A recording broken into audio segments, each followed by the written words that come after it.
Today is all about the benefits of consistency and why you should be consistent. So, I guess you all kind of know the basics why, but I thought I would go into a little bit more detail. So, what are the benefits of being consistent in your health and fitness journey? So, first one is to fast track your results. So, we all want results fast, but then we lack inconsistency sometimes. So, we're like, oh, we want this tomorrow, but then we put 100% in on some of the days and then 0% on other days. So, to fast track your results, you want to be at least 70 to 80% consistent. That will help you fast track your results rather than the all in or absolutely nothing kind of approach.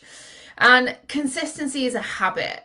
So once you start doing something, things become a habit. And we all know we try and get good habits, then that turns into habits and routines.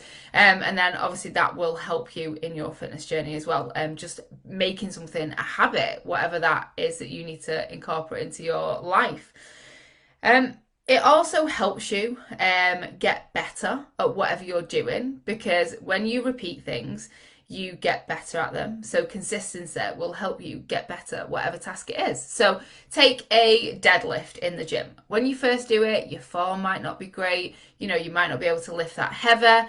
But when you repeat that action over and over again, you get better. So whatever action it is, whether that's trying to introduce more fruit into your diet, whether that's trying to go on a daily walk, some meditation, you get better by repeating that action. So consistency will help you be better at whatever you have chosen to become better at. It also increases self-confidence because if you're consistent in something, you're then confident in knowing that you are the person that goes to the gym twice a week. You are a person that can do whatever it is you're trying to achieve. So you become more confident because you've repeated things so many times, you are consistent with it, and so you know that you can be confident that you can achieve that task. It also helps you to get motivated, and we're all looking for motivation all the time, and it is hard.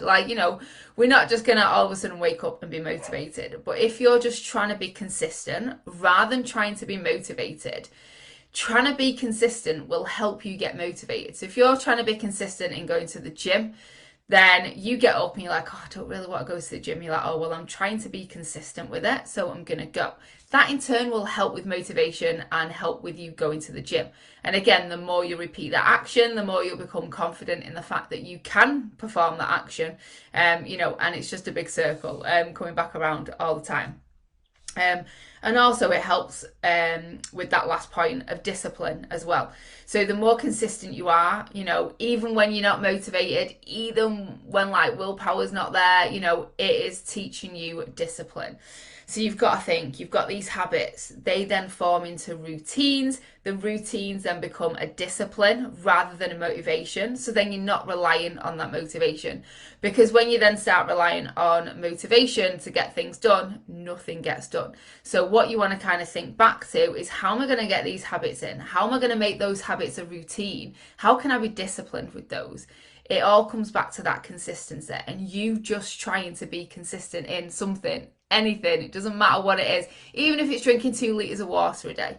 Like I said, the more you practice it, the more you become disciplined in doing it. It becomes a habit, it then becomes a routine, then becomes easier, something that you don't have to think about anymore. So that is a benefit of being consistent. So hopefully that helps. If you've got any questions around that, let me know.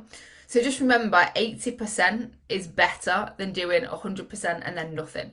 Because if you're doing 100%, you could get burnt out. You could think, oh my God, this is a chore. I don't want to do this anymore. It's really frustrating.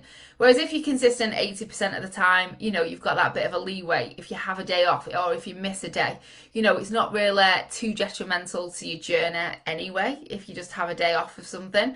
And it's also not too detrimental to your mind and your thought process because you only have to be 80% consistent. Whereas if you're trying to strive for 100% every time, you're never going to get there. I'm not 100%. I can go, no, not 100% with anything in my life because things come up. So if you're just striving for 70 to 80%, you're going to feel better on those days where you don't hit the consistency. So think of it like that. One question I did have though is because obviously now the weather's turning, it's getting a little bit colder. What are you going to do when it gets cold? How is that going to impact your routine? Think about it now. Do you go out for a walk in the evening and when it's cold, wet, windy, potentially snowing in the next couple of months, how is that going to change? How are you going to put a thing in place to go, actually, if it's like that, I'm going to drive to the gym, I'm going to jump on the treadmill.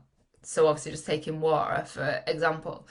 Walking even, because I was thinking of water for the next one. So if your thing is to drink 2 litres of water and you're like, oh, it's really cold outside, it's snowing, it's 2 degrees, I don't want to drink cold water. What can you replace that with? Well, I can have some fruit tea. I can put some cordial in it. I can have some hot Vimto. Like, have a think about now what things that are in your routine, your plan, that you might not want to do when it gets colder, when it starts snowing. What are the things that are going to fall by the wayside because it's too cold to do that action or to do that thing? So, walking outside is definitely one of them, and maybe drinking water might be a second one. So, I'll give you a couple of examples there. If there's anything that you think, actually, when it's really cold, I don't want to do XYZ, drop it in the comments or send me a message, and I can give you some ideas obviously of how to kind of work around that. Because remember, if you plan this now, so then when it gets cold and you get to that point where like, oh, it's so cold, I don't want to drink my water, you go, ah, no, I remember my plan of action is to get some Vimto, have some hot Vimto, or to get some fruit tea, and drink the fruit tea, or whatever it is you might want to do instead.